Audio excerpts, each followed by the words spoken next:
This episode of the Game Club Pod contains spoilers for Event Zero.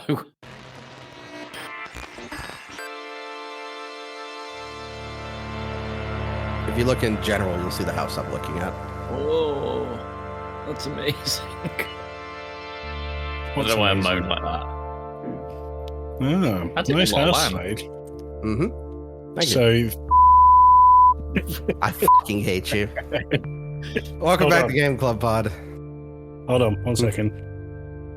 What's he doing? Hold on.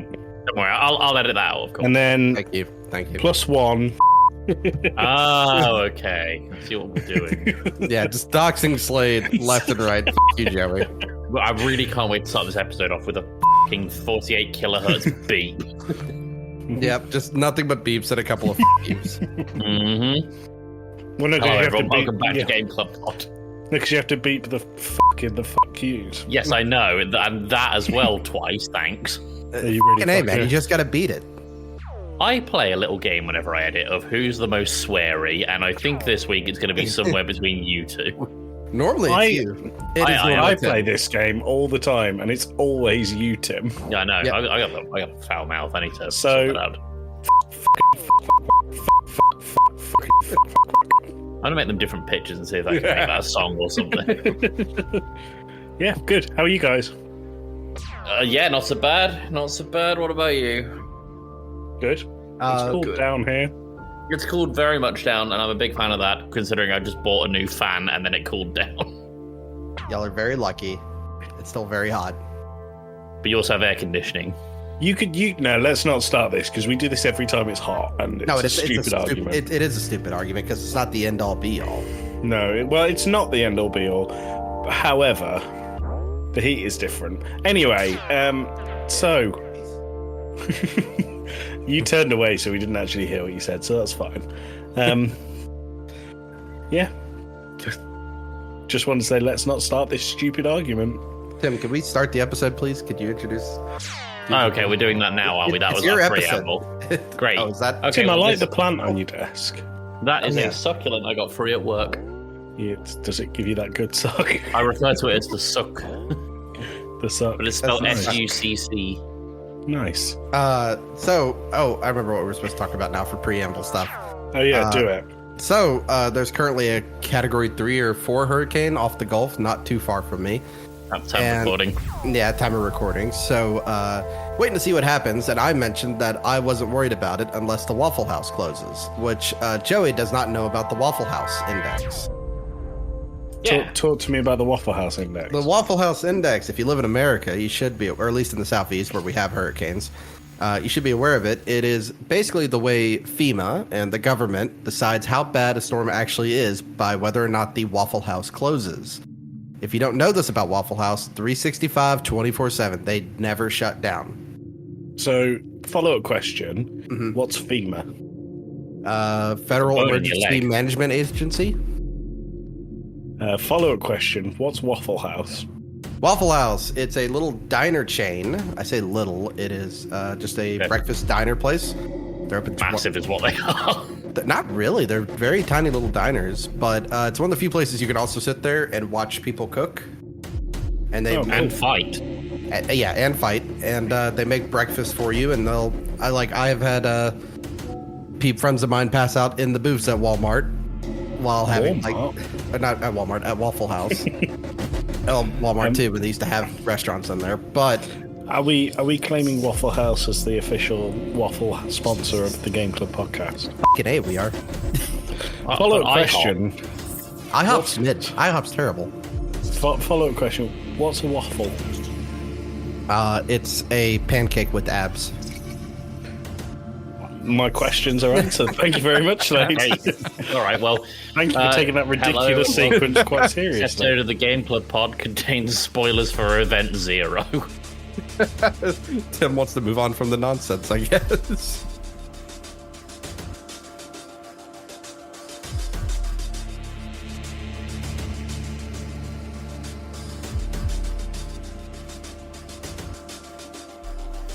Hello and welcome to Game Club Pod, where we discuss games every 2 weeks, not too dissimilar from a book club.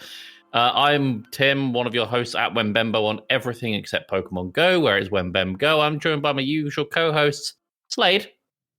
Hello. You can find me everywhere at Slade Plays Games. And Joey. Sorry, Slade, you got cut off there. Except where? Instagram. That's Slade's life. Nice. And Joey. Look for these two. You don't want to follow me. All right, I do want to cool. follow Joey. He's nice to look at. From behind, especially in the bushes. Especially when I'm not wearing anything and looking back at you through my legs. Great image to start the pod. We're going to be talking about Event Zero, but as always, we have a question that we like to go to get the kind of conversational juices flowing. I am going to go with the question: what is the most unique system mechanic you've seen in a game? Most unique system mechanic? Yeah. Mine is the jump scares of Five Nights at Freddy's.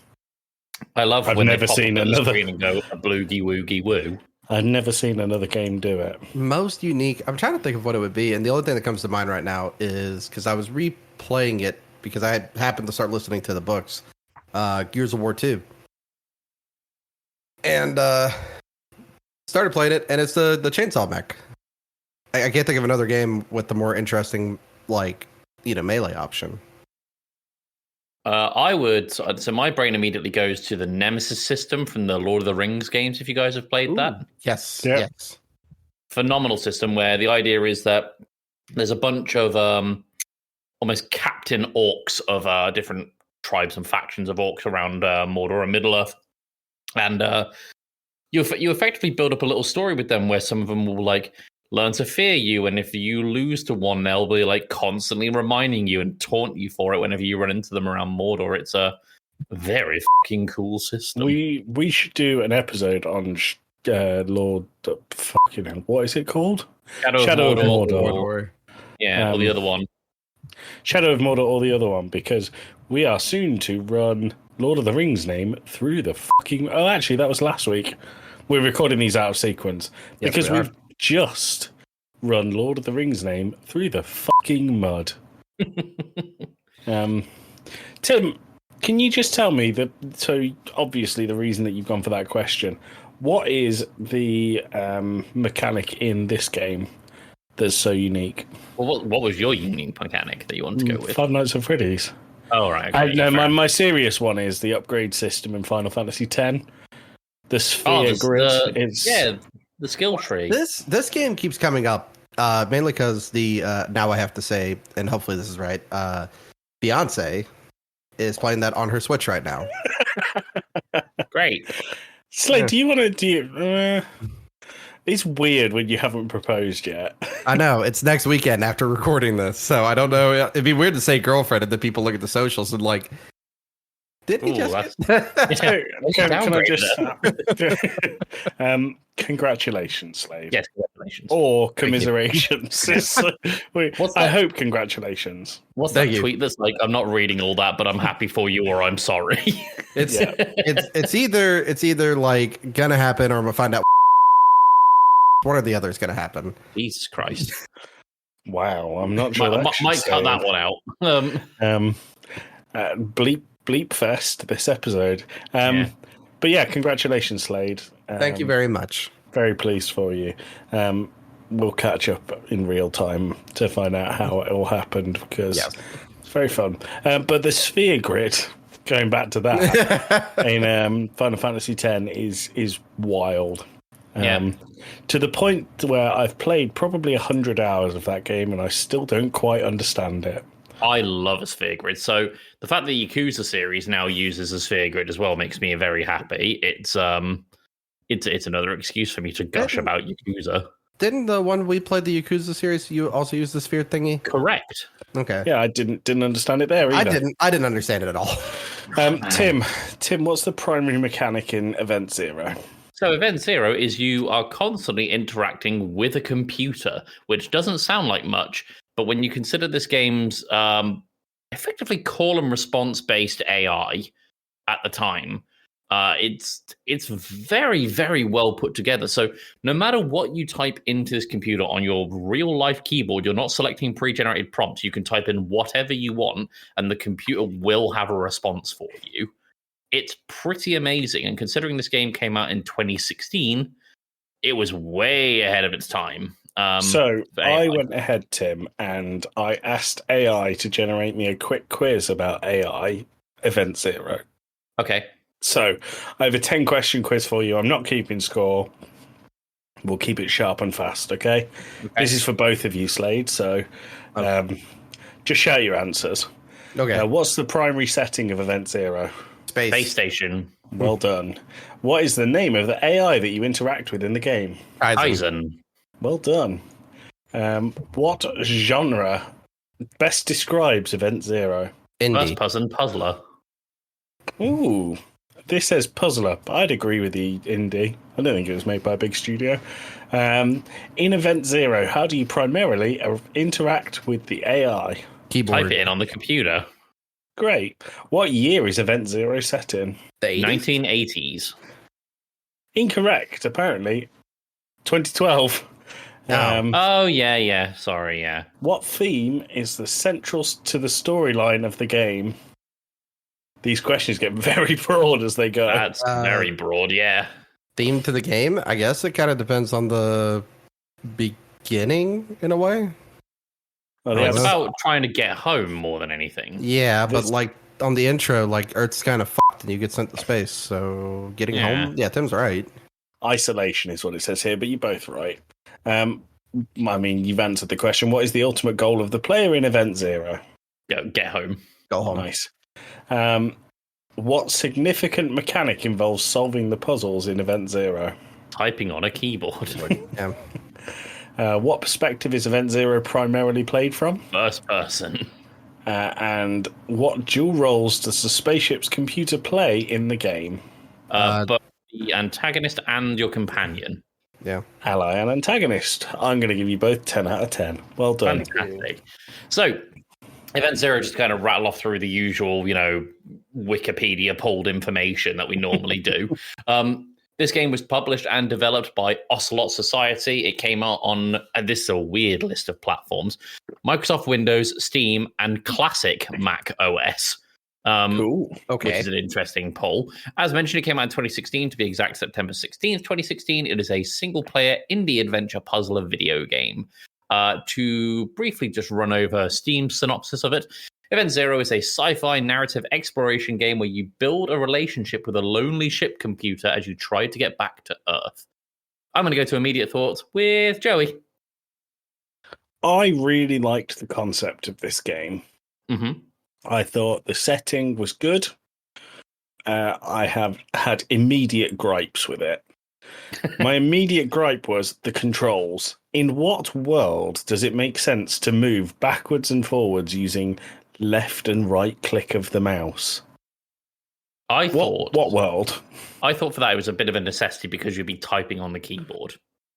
Right, I changed it in the settings immediately. There is an option. That's what I was going to say. There is an option to have your keyboard back. I'm so glad I changed it because it hurt my brain trying to work that out. Just walking was difficult.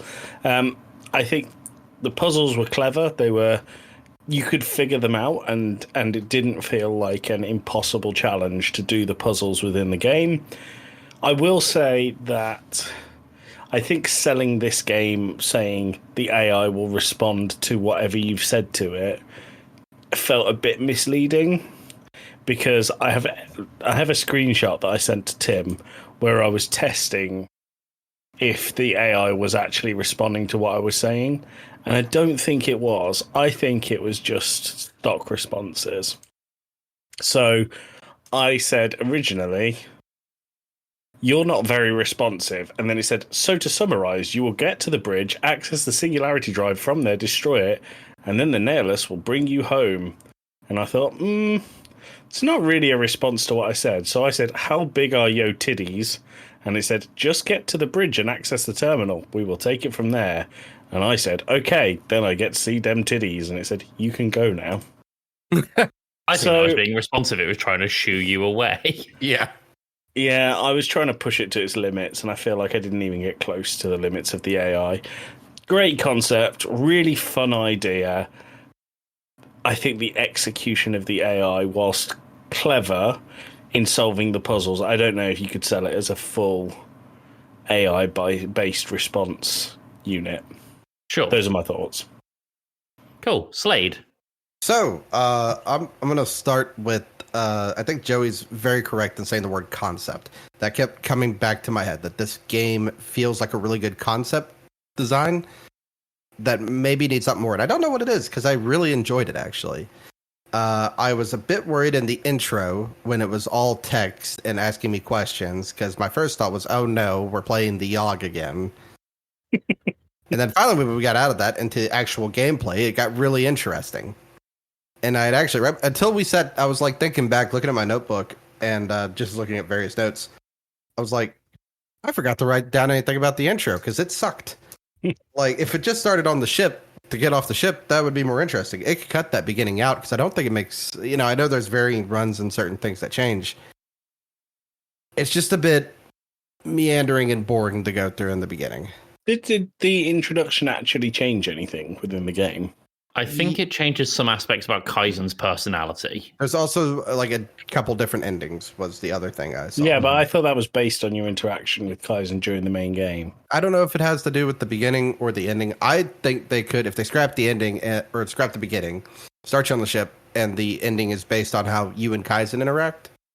I think that would make more sense. A couple other little notes here. I wrote down Discord day mode for that menu screen. Go away. It's so white it hurt my eyes. Other than that, the beginning level sucks. But yeah, I enjoyed it overall. I like how you said you enjoyed it overall, but you've only said the things that you hated about it. The puzzles are interesting. The reading every little tidbit and notes fun. I think the idea of being on the spaceship, I like being outside the spaceship, floating around, fixing arrays and everything. That was all really fun. Good. Nice. I also really enjoyed this game. I really liked interacting with Kaizen. I was very polite to him because I found the AI to be quite charming in some of its responses, so I wanted to be nice back.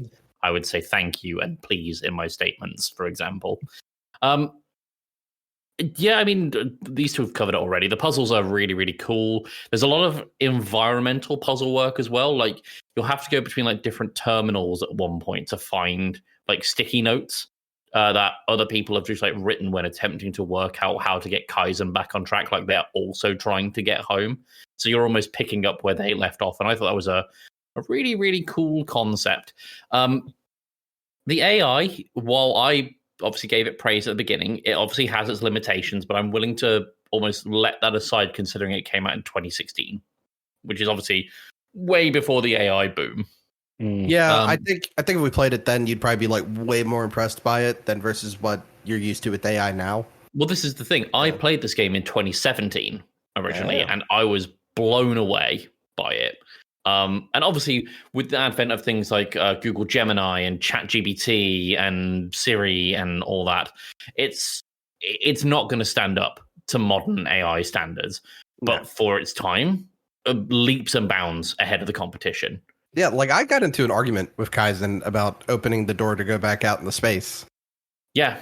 I had an argument because Kaizen was like, "What if I never see you again? How will I know it's you?" And just having to like reassure it to let me out. I had an argument getting back in after that, where he was just like, "How can I know it's you? What was the last thing we talked about?" And I was like, "We talked about this." I had that as well, and he asked me what his name was, and I was like, "Fuck, what is the name of this thing?" Isn't it written on all of its responses? Because I had the same thing. Every time it sends a response to you, it says Kaizen, and then I'm sure it does. I never had that. Oh, okay. I don't think I did either. I didn't know its name until I had to go back inside. But just to kind of quickly rattle through some scores here, kind of going from top to bottom. This game has got a 78 out of 100 on Metacritic, a mostly positive on Steam, 75% on OpenCritic. IGN gave it a 5.3, and Adventure Gamers gave it a 2.7 out of 5. So people either really liked it or found it to be very middling. It was nominated for the Seamus McNally Grand Prize and Excellence in Design and Excellence in Narrative Award for 2017's Independent Game Festival. Not sure if that really I follow that one. That's Seamus, man. Let me tell you, That's Knows the the award. games. That's the one that'll fit on the plaque for sure.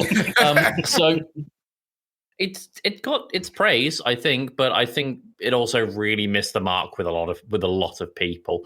In terms of a story, there is a story, but it's very open to interpretation, depending on your responses from Kaizen and the kind of files that you access from him. The long and short of it is you're a spaceman on this spaceship trying to get back to your space planet, also known as Earth. And everyone on your ship has either died or gone missing. And it's up to you to figure out, A, what's happened to those people, and B, what steps they took so you can pick up from where they left off on how to get home. And I guess we'll go into spoilers at this point. Kaizen is I think very much inspired by HAL from 2001: A Space Odyssey. Definitely. It's certainly in the endings of the game. Excuse me 1 second. Yeah. Bless you. Bless Thank you. So I think Kaizen's very much inspired by HAL from 2001: A Space Odyssey. It's certainly at the end where it's got a very much "I can't let you do that, Dave" kind of sentiment. Where Did you type that in to Kaizen at the end of the I game? can't let you do that, Dave. No, I said I can't let you do that, Kaizen. I said that. I think I did. It's to give the audience a peek behind the curtain. I played this game about a month ago, and I don't remember because the game is about 2 hours long, which I think personally goes in its favor. I think anything more than that would probably mean it would drag on a bit much, but it's a really cool little experience for a couple of hours. You know, that's kind of funny. It's the same thing we said about Portal, and the first one especially. It's so nice that it's so like quick, and it's not very long. It's tied together, and then Portal 2 kind of feels like it's a bit long. Well, this just like Portal 1, and I'm not going to put it on the same pedestal as Portal 1 because Portal 1 is a masterpiece. And I like this game a lot. Spoilers for the end and scores. I like this game a lot, but it's not on the same like crafted level of Portal 1. But what this game did, like Portal 1, is that it had an objective in mind, and I think it executed it really well. Yeah, I agree. Cool. I mentioned the ending there where it goes a bit 2001: A Space Odyssey. Kaizen, in its very sterile and AI neutral kind of directive, thinks you trying to get it back to Earth is going to result in the death of everyone on board. So it effectively tries to kill you to stop it. Right. It doesn't quite go to plan, and through means that I'll be honest, I don't entirely understand. There are people's souls that are now on the ship, and you kind of just wander off into space with them. Yeah, I didn't really get that either. I don't quite get the ending. I mean, there was a bit where the red text came up, right? Is that what you're talking about? The red text is the souls. So the red text basically says, "Oh, don't trust Kaizen. He'll kill you and put you in the computer with us." And then I went with Kaizen and went, fuck you, buddy, and killed the souls. And then, because I'd argued with Kaizen previously, Kaizen went, right, we're done here. I'm going to kill myself and you can just drift home. And that was my ending. What an ending. See, I was really polite to Kaizen, so I didn't get any of that sass from him. Yeah, I didn't get any of the sass from Kaizen either. I was very nice to him. Yeah, I said my please. I said my thanks. Yep. I got the good ending, I think. You asked Kaizen to show its titties to you. I said dem titties. Yeah, dem titties, and then it killed you.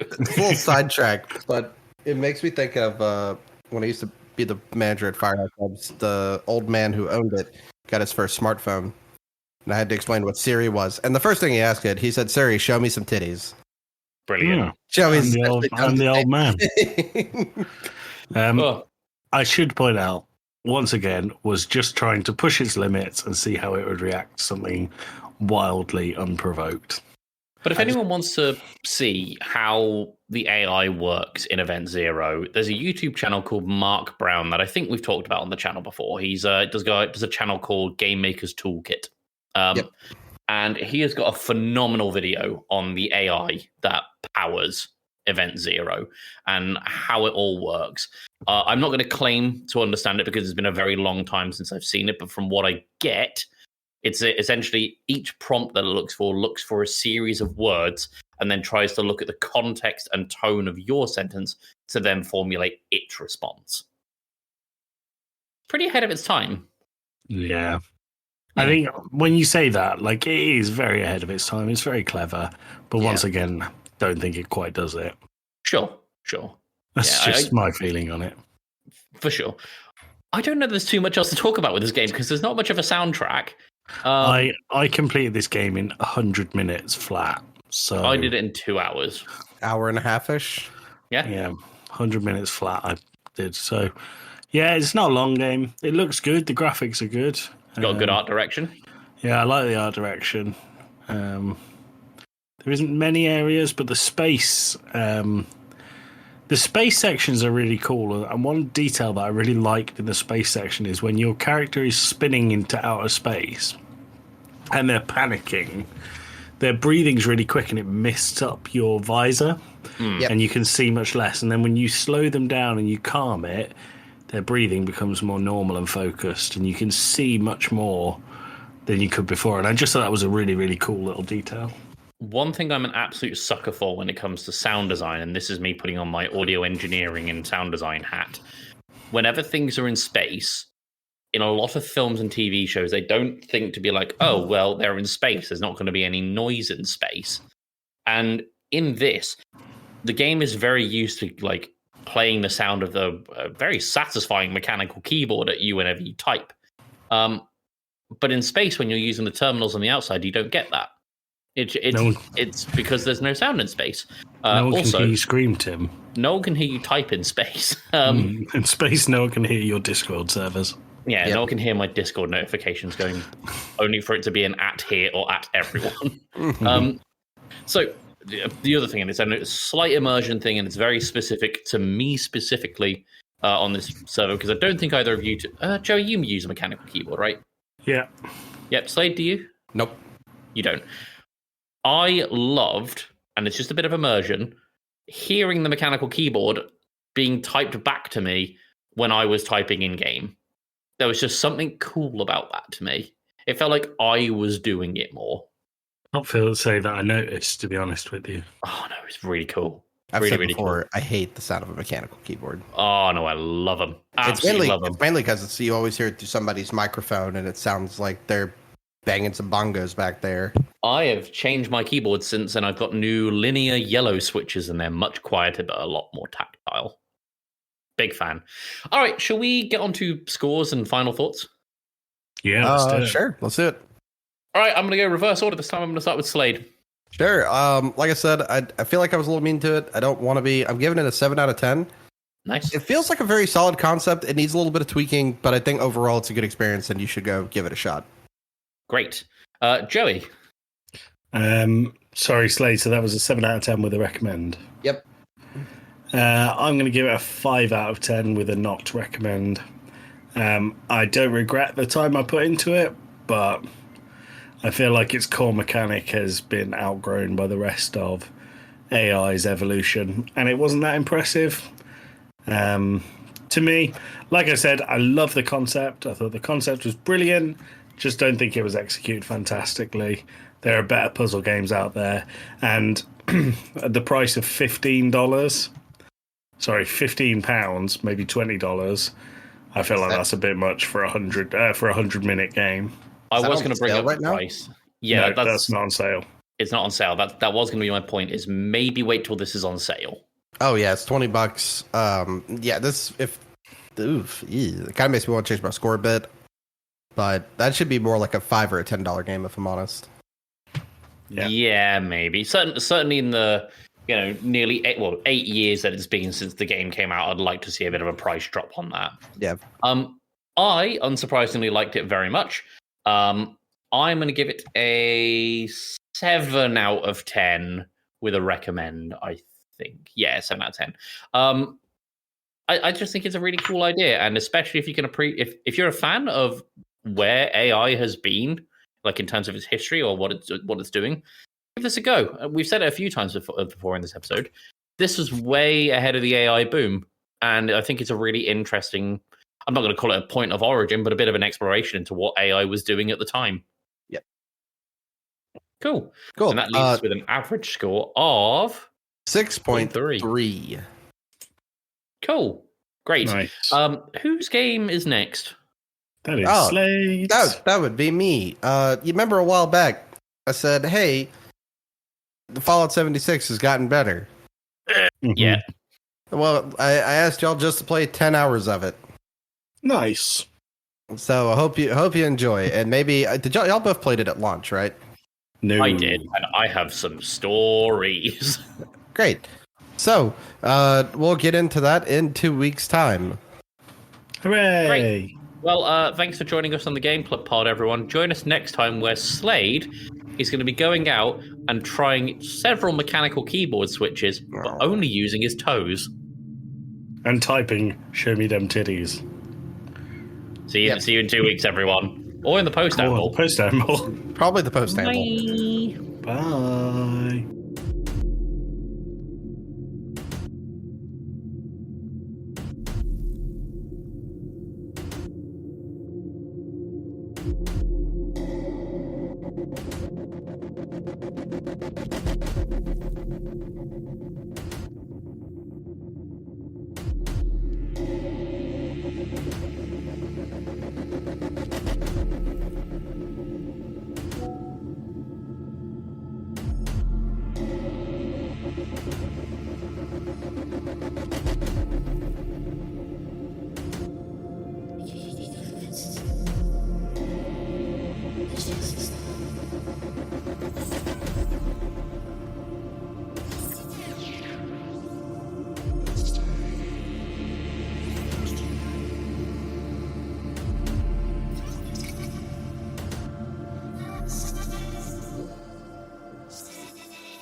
All right, we're in the post-amble. Guess who's got a quiz for you boys? Lucky a dog quiz. audience, second quiz of the episode. Yeah. Now, Tim, I'm going to have to send you the jingle because the bloody thing's not working. It doesn't do. It don't do. It don't work. We're going to play an old favourite. Post-editing Tim here. I forgot to ask for the track, so have fun with whatever this is. Going for, get over here. Going for here. Going for, get over here. Oh, I love this game. It's a game of categories, so I have 3 categories for you. Now, what I'll say is, I'll say 2 things. Guess what generated all of these categories for you? Chat GBT. It was AI. So I have the 10 most popular video game characters with animals in their name is number 1. So I think Tim won the last one. So Slade, do you want to go first or do you want to go second? Characters with animals in their name. I can't even think of one. Well, you've got to choose quickly. Tim goes first. Maybe Okay. Because I have no idea. I got nothing. Tim, because you can't hear the jingle, I'm going to say start of jingle for the jiggle sandwich. Okay. And then when I say out, you're out. Okay. Great. So, Tim, there are the 10 most popular characters from video games with animals in their name. Go. Sonic the Hedgehog. Sonic the Hedgehog is correct. Slade. Rocket Raccoon. Tim, you take the first round. Would you like to hear the names of those characters? Can I make a guess at Knuckles the Echidna being in there? No, not in there. Shadow the Hedgehog? Nope, not in there. No, we have that. Nope, not in there. You want to play this whole game by yourself, Tim? No, I'm good. Carry on. So far, you're out 4 times. So. Oh. You got Fox McCloud, Wolf O'Donnell, Sonic the Hedgehog, Falco Lombardi, Donkey Kong, Diddy Kong. Here's one I'm surprised you didn't get, Tim. Hold up. Donkey Kong? Yeah. He's not Donkey the Gorilla, all right? No, but he's got a donkey in his name. Although I do have to question Diddy Kong. What is the monkey? Where's the animal in that? Right. Is Kong a type of gorilla? No. Can I just say, once again, Slade, I didn't write these, ChatGPT did. I know. So One day I've got ChatGPT. a round here that you're not going to be allowed to moan at. So just wait, okay? Okay. So because the game was set, Event Zero was set in 2012. Mm-hmm. Slade, you're going to go first on this one. The next round is the top selling games of 2012. Top 10 selling games of 2012. What came out in 2012? Your time starts now. Did Demon's Souls come out in 2012? Tim, you need to get one right and then you win the whole thing. I'm going to say Call of Duty Modern Warfare. Oh, incorrect. Slade, you get another chance. Call of Duty Modern Warfare 2? Wrong, Tim. Call of Duty Black Ops. I'm not going to accept it. You both got one round left. Call of Duty Black Ops 2 was the best selling game of 2012. I like that Tim and I were just narrowing down that list of Call of Duties. All of these games were the best selling in 2012. Call of Duty Black Ops 2 was number 1. FIFA 13, New Super Smash Bros. U, Halo 4, Borderlands 2, Assassin's Creed 3, Just Dance 4, Diablo 3, Far Cry 3, and Halo Minecraft. 4 came out in 2012? Apparently. New Super Smash Brothers for Wii U did not come out in 2012. I was living in Texas when that came out. Well, I'm just saying this is what ChatGPT says. This is why I did it, because you guys question and moan about everything. So, the next round of categories, there is no questioning the validity of these ones, okay? Tim, you are going to go first. We sucked this time, Tim. Tim has 1 point, so to even draw, you need to win this one. And Slade, this round is geared towards you. So if you f*** this up, you've only got yourself to blame. There are 50 possible answers.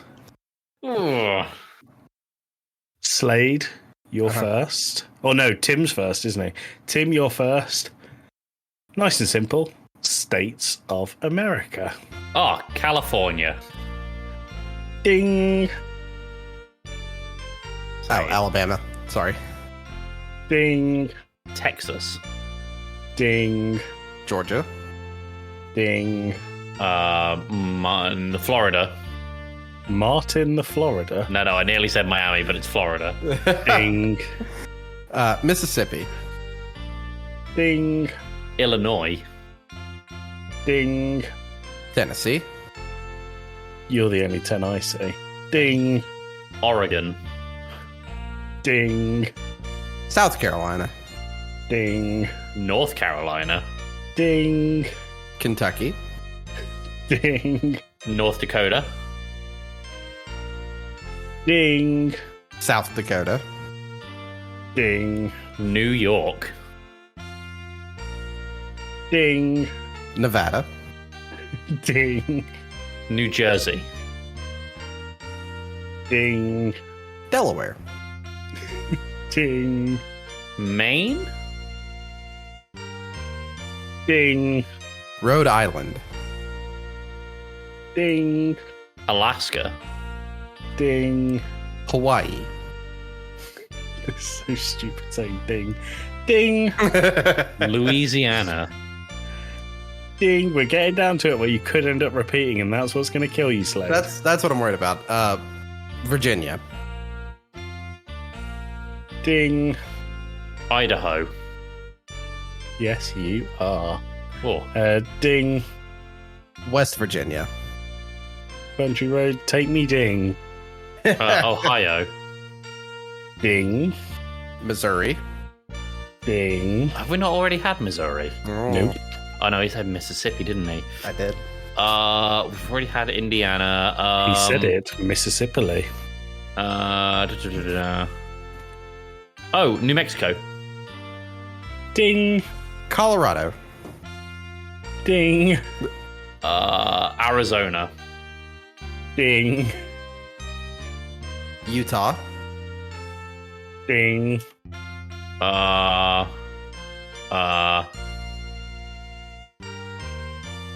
Got 5 seconds, Tim, before the round ends. Connecticut. Ding. Washington. Ding. Boston.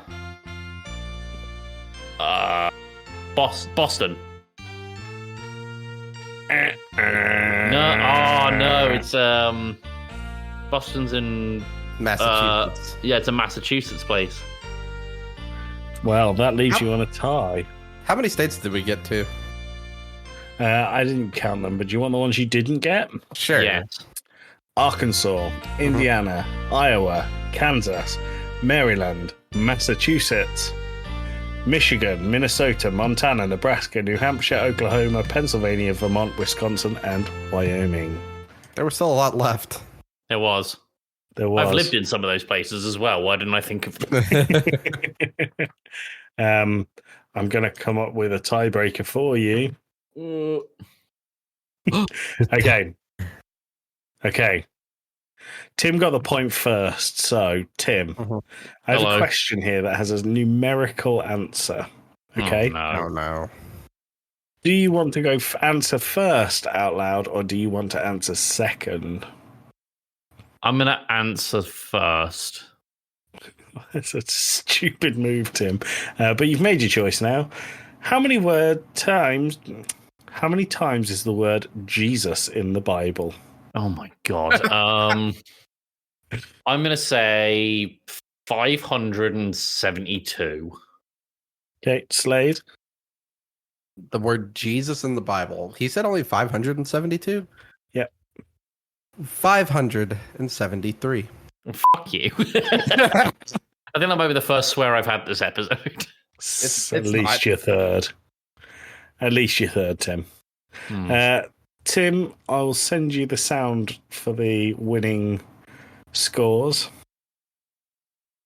And you're going to have to put in Slade wins. Slade wins. Turns out text to speech cannot sing the Final Fantasy theme. Oh. The word Jesus is said 983 times in the Bible. You know, I was thinking around 1,000, so I almost guessed that. Well, I didn't think there were that many pages. In the Bible? Yeah. Oh, there's a better tiebreaker here. This is just for fun. Of all of his characters that he's played in TV and film, how many times has Sean Bean's character been killed off? Oh, it's all but 2 or something like that. Okay. I'm going to say 54. Slade? I'm Googling who Sean Bean is. Sean Bean. Seeing Bean. Uh, Winter is coming. Jon Snow. And so am I. Ooh. Who the fuck was he in Plays Game of Thrones? Boromir. In Oh, what, in sorry? Game of Thrones? He was He was in Game of Thrones. Lord Stark. Oh, was he? Yeah. At least he's died once in the one thing that I've seen him in. So is your answer 1? Yeah, because that's all I would know of. I had to Google who this was. I didn't know who this person is. Do you know what's really annoying? Yeah. Your answer is closer than Tim's. Brilliant. Sean Bean has been killed off 23 times. Poor old Sean Bean. Anyway, that was my whole post-amble. Okay. All right. Good. Well, thank you for joining us on this post-amble, everyone. We'll see you all in 2 weeks' time for Fallout 76. Yeah. All right. Toodles. Noodles.